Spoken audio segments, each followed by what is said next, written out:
Today, I'm having a dialogue with Dan Mackie, who is the Chief Information Officer at Custom Connect. Hi, Dan.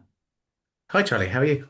I'm doing excellent today. The sun is shining, which is very rare in the It UK, is. but it's a good day. And obviously, the good thing is we actually know each other already quite well. So I'm going to get straight into some questions. Great. My first question, actually, I'll answer you two in one go. One, what does the Chief Information Officer actually do? And two, how did you become a chief information officer? What led you to where you are now? Yeah, so what does a chief information officer do? That's varied and wide. So my area, the Custom Connect, I cover the normal areas a chief information officer does. So I look after the IT infrastructure and architecture side of Custom Connect, as well as the applications design, development, and support. However, I also look after data and analytics, as well as workforce management. So that's not normally under a CIO role, but I brought that with me from where I was previously with Custom Connect. And it does go hand in hand really with the other departments because WFM relies so much on data and information and systems. So actually it does work quite nicely. So from a what does the CIO do? I obviously have more operational teams within the WFM side on the real-time analysts looking at the live operations and supporting them, as well as within the IT side on the help desk, doing that day-to-day reactive work and proactive work with operations. But then also we have quite a significant project element of the department where we're looking at the tools and tech that we have, how that's used, how we can improve, how we can innovate, how we can work in an agile development way to bring everything forward. And really, our end goal is to support the operation in their dialogue with the end user.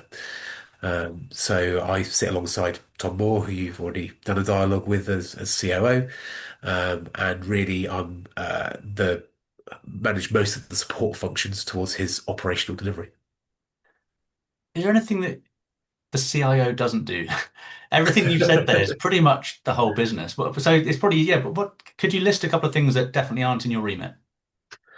So outside of my area, so Tom obviously heads up the operations as COO and looks after HR, recruitment, and training.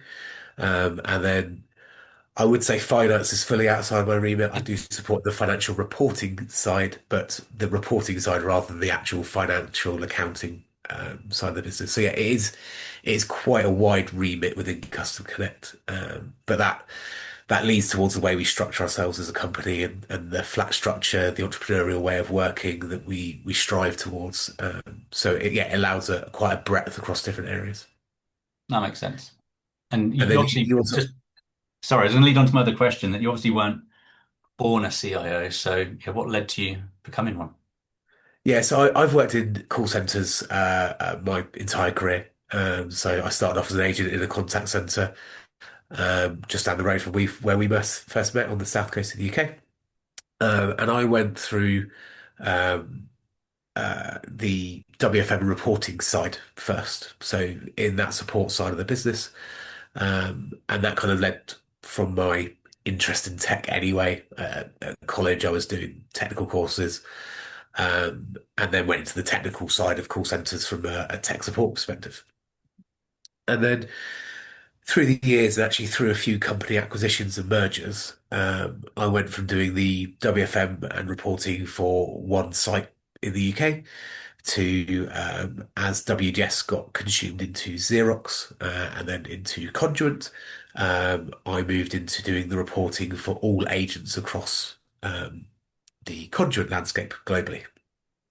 And that's quite a significant remit. They had about 65,000 agents at the time, and we were doing all that internal reporting. Where that then moved on to is I came into Custom Connect looking after, again, workforce management and reporting. And over the years I've been here, that grew to taking on the applications team. So I took on the applications team because we were looking to innovate as a company. We were looking at how we could build new tech rather than necessarily buy new tech. Because for us, tech on the market doesn't often meet our needs and our requirements as a BPO, so we want to build something that truly worked for us rather than shoehorn in an off-the-shelf system. And that was something that I took forward with the applications team, and we've built Maya and a few other tools. And then gradually, as we've worked through that, the IT team have also fallen into that remit as well, because obviously the applications and core IT teams always work hand in hand together within companies. Yeah, it's kind of naturally progressed through a few ways as new topics and new conversations have started in companies. Yeah, that is a good journey. It's a good career path. I think it safely puts you in the space of being a contact center technology expert, if that's such a thing. So, in that space, then, where do you think technology is having the real impact at the moment? Is it having the best impact in customer service? Is it the agent experience? Is it operational efficiency? Where do you see it having the biggest impact? I think today where it's having the biggest impact, Hmm. and it might not be where it should be having the biggest impact, but where it is having the biggest impact is probably on the end user directly. There's a huge focus on chatbots, on guiding customers to the right place. And that always does need to be a focus because that end user is obviously the goal of satisfying them and getting them the right answer. Where companies lack and where we're really starting to focus a bit more is around complementing the human with technology further. We're not looking to replace humans with technology, and some companies are looking down that route, and that has proved problems. There have been news articles on a number of AI topics in the last couple of years around AI going a bit rogue and defining its own processes with end users. And that's where you use the tech without the human.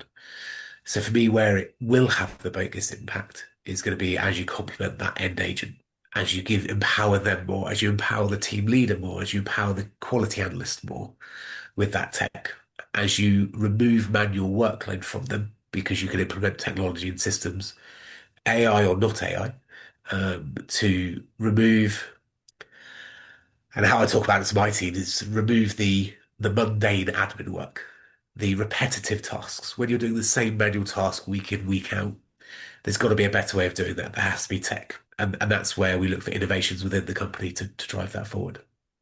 So for me, where it really can provide the biggest impact is actually with the agents, with the operational teams that are at the front line.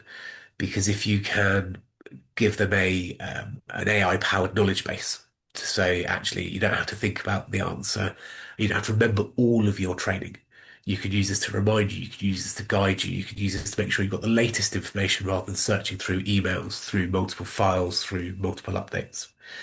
Then you get to the point of actually you can enable that person to immediately get to the endpoint where they need to be. Same with the quality analyst, rather than having to sit and listen to all of these calls. And listening to calls are still important. Even with the tech we use, we still want people listening to calls. But if you can listen to a set number of calls a week, Mhm. but then be provided all the insights of every other call that's been processed in that week, that takes you a huge step forward. You go from being a QA that can feed back to an agent saying, "Hey, I listened to two of your calls last week, and this is what you said on those two calls. Therefore, we assume you do that on every call, so you're a bad agent because you said something wrong on this one call." Well, if that's one call out of 250 calls, 200 calls a week that agent's taken, it's such a small sample set that you're not giving the quality analyst the right information to allow them and empower them to drive things forward. And therefore, you're not passing that information back to the agent to give them the information to empower them to improve themselves and make changes. And actually, we talk a lot in Custom Connect about pushing things back upstream. You don't want to fix the here and now. You want to fix what caused this. Everything goes back to root cause analysis. It's say, okay, well, an agent said this on a call. Okay, but why did they say that on the call? Is that what they were taught to say? Is that what the guide told them to say? Is that what they've been coached to say? In which case, let's adjust the coaching, adjust the training, adjust the content, and reinforce that back down to our agents. So for me, it's using tech and AI is obviously at the forefront Mhm. of that to give better resources back to the end user. We also look at more training modules, more training content, refresher content, Mhm. but that's all AI created based off of required and validated documentation, and all outputs we're going to check and make sure they're accurate. But if AI can build courses in our LMS platform at a fraction of the speed of a human, then you're giving that trainer, hey, here's content to review rather than here's a repetitive, mundane task of building the new content. It then empowers that person to deliver that content quicker Mhm. to the right audience and move on to the next content that's a requirement. So rather than developing one course every 2 weeks, they might be able to develop four courses every 2 weeks. So it really gives them an empowerment to enable them to move quicker in their role and yeah, support that end agent better.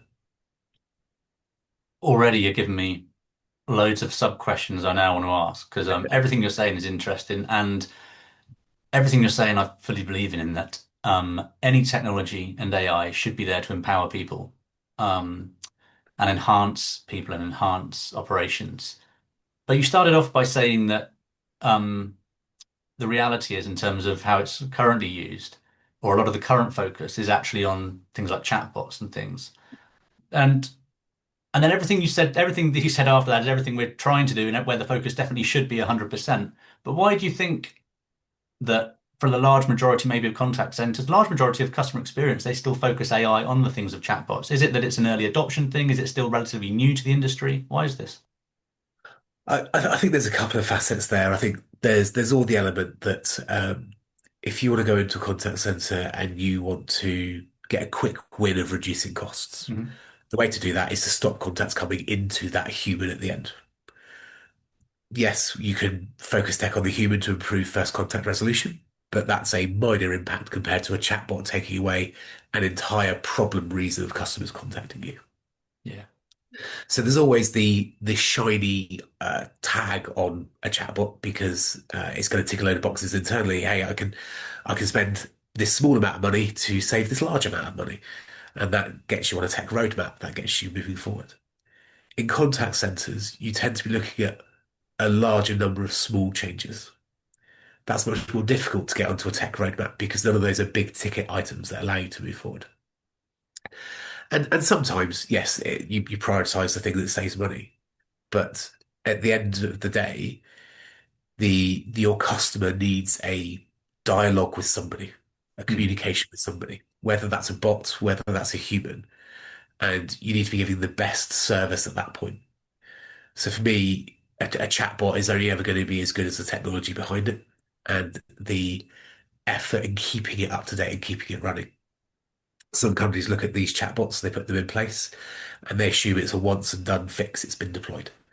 There's often a missing um, compliance and check around that. That is it still functioning? Is it still performing? Does it need more updates? Does it have the latest information?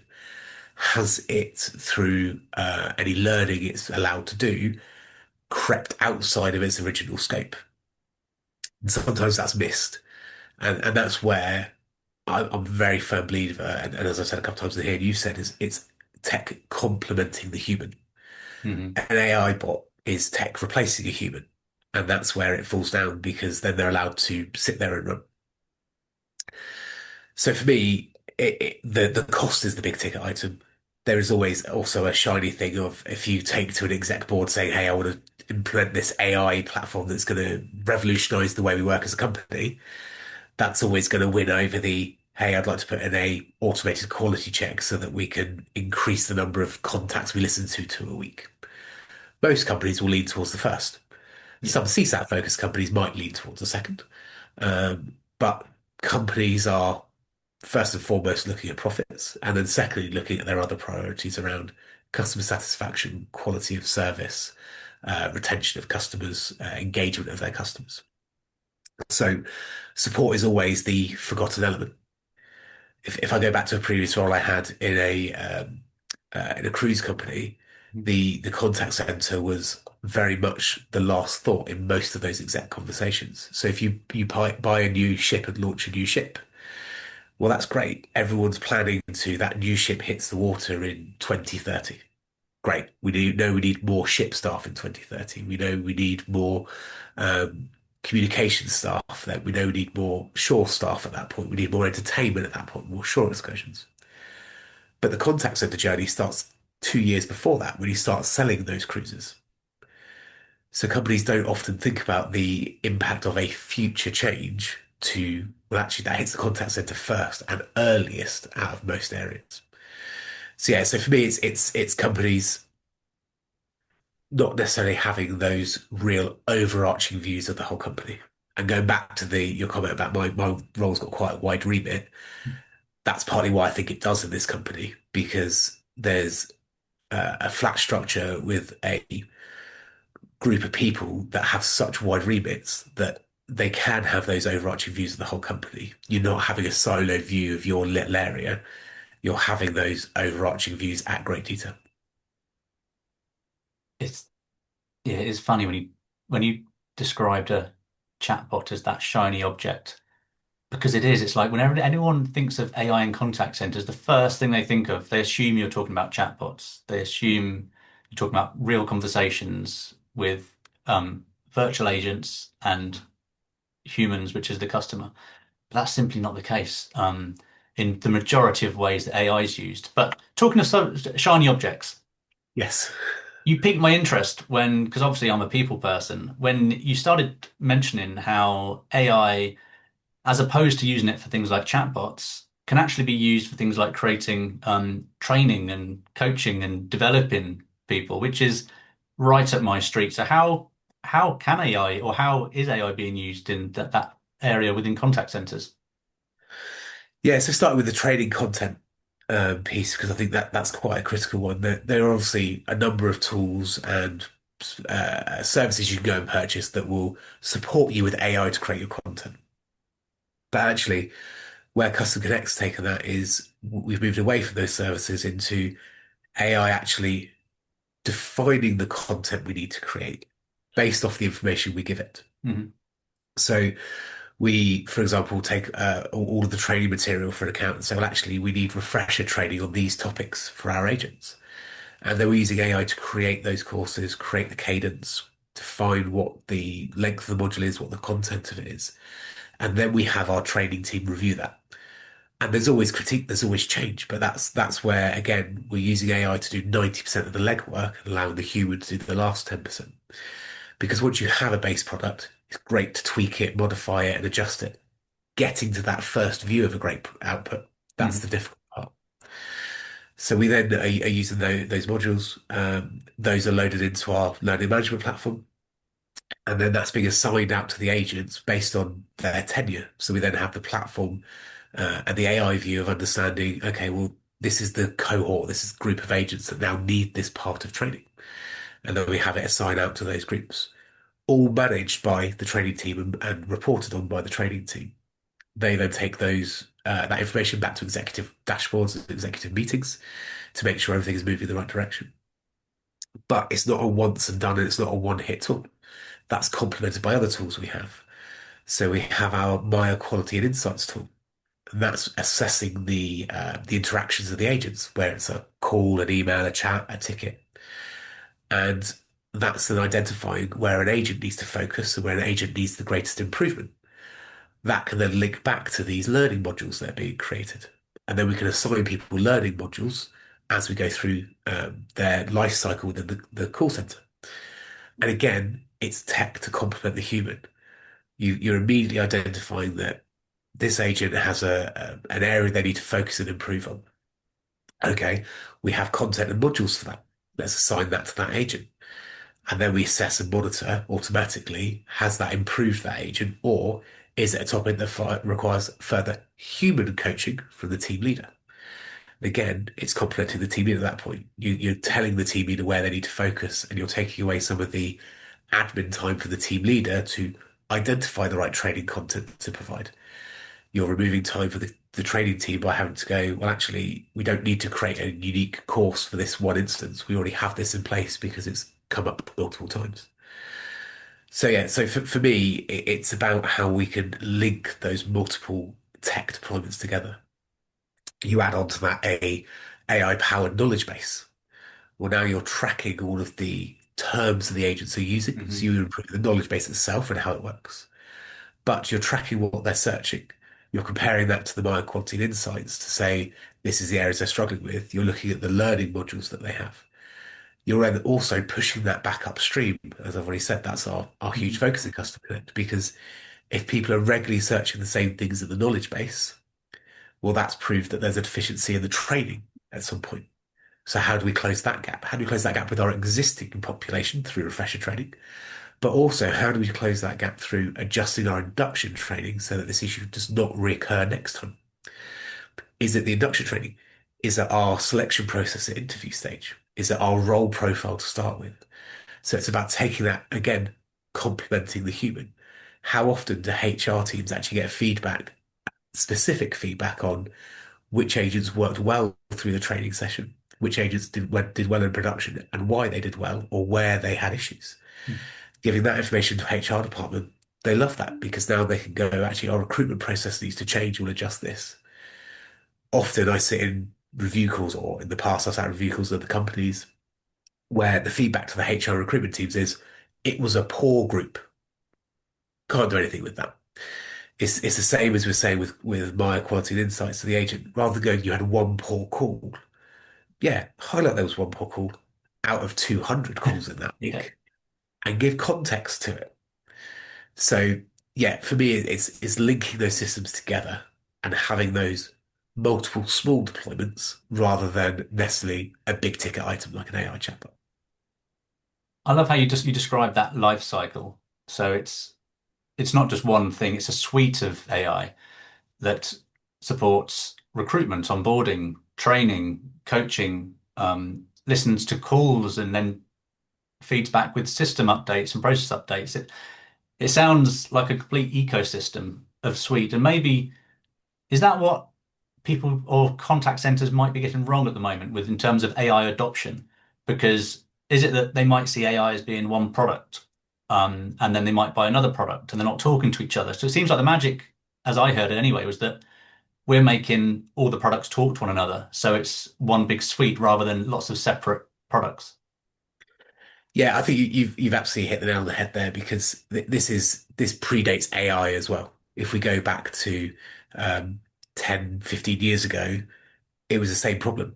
People buy point solutions. You're not buying an integrated contact center or company-wide platform.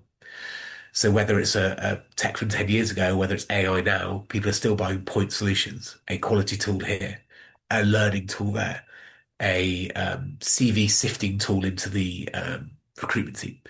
But if those systems aren't getting inputs from the others, Mhm. downstream and upstream, then they're only as good as the inputs that that one department are putting into them. Well, actually, I think it's more interesting the inputs from an agent perspective back into the recruitment process as to my profile. I'm doing well in this company. Well, that's brilliant. That's what we need to know that that's the right type of profile to hire in the future because they are successful. It's important for the company for people to be successful, but also we don't want to hire the wrong people that then come into a company and don't feel successful, don't feel they can achieve because they're not the right profile. So yes, absolutely linking that tech together. You hear of companies deploying new tech all the time, new tools all the time, and we have it with some of our clients. We're a BPO, so clients Yeah. implement new tech, but they often don't talk to each other. We have clients where the phone system is completely disconnected from the chat system. So you're going into a state on the phone system saying, I'm not available for calls because I'm doing chats at the moment. I don't know, are they doing chats? Because in the chat system, they might not have got into the available state yet. So they're not even talking together at that stage. And they're the fundamental platforms that should link together before you get to the point of, well, can the LMS tool connect to the quality tool, which again is another step outside of that. So yeah, for me, that connection, that flow of data, understanding, learning, pushing around the different platforms, that's the key for me.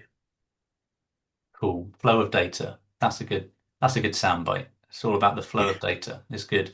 And I feel I feel like we could probably talk for a couple of hours about AI without even mentioning chatbots, because everything you're saying is already opening up loads of other avenues to discuss because it seems huge, but we haven't got time. But what I might do is nudge you towards hosting one of these yourself one day to actually explore it or explore maybe one of those elements in more depth because I think it's worth exploring. I think yeah, a lot of people will learn a lot from, for instance, just taking how it supports onboarding, for instance. That's Yeah, like an hour conversation all by itself. I think it probably is. Yeah. So before we run out of time, I've got to ask you a couple of future questions. What do you see contact centers looking like in 3 to 5 years? Yeah, that is always the question. That's always a difficult one because if you look at some of the white papers at the moment, in 3 years' time, AI is leading the way. We have few human agents. There are other white papers out at the moment where they're saying in 5 to 8 years' time, an AI bot is going to be more expensive than a human because of the cost of energy globally, because of the demand on tech. And we already see that today, that the prices for AI increases continually.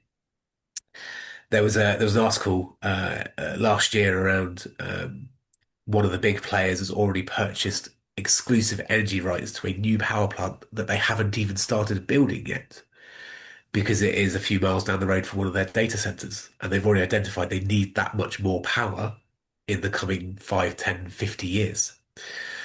So for me, I think most people are thinking it's heading towards more AI, less humans.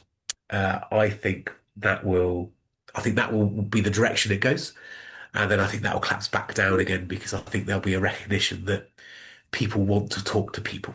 They don't just want to talk to systems. Yeah, there are times where you want a transactional item done through a system that's easy, but it's the right way of communicating and having a dialogue for the right person at the right time.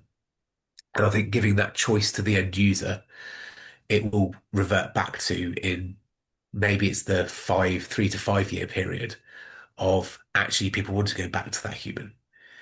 If you think about the UK market, there was a huge, huge push to move everything out to India. It was massive in the contact center industry.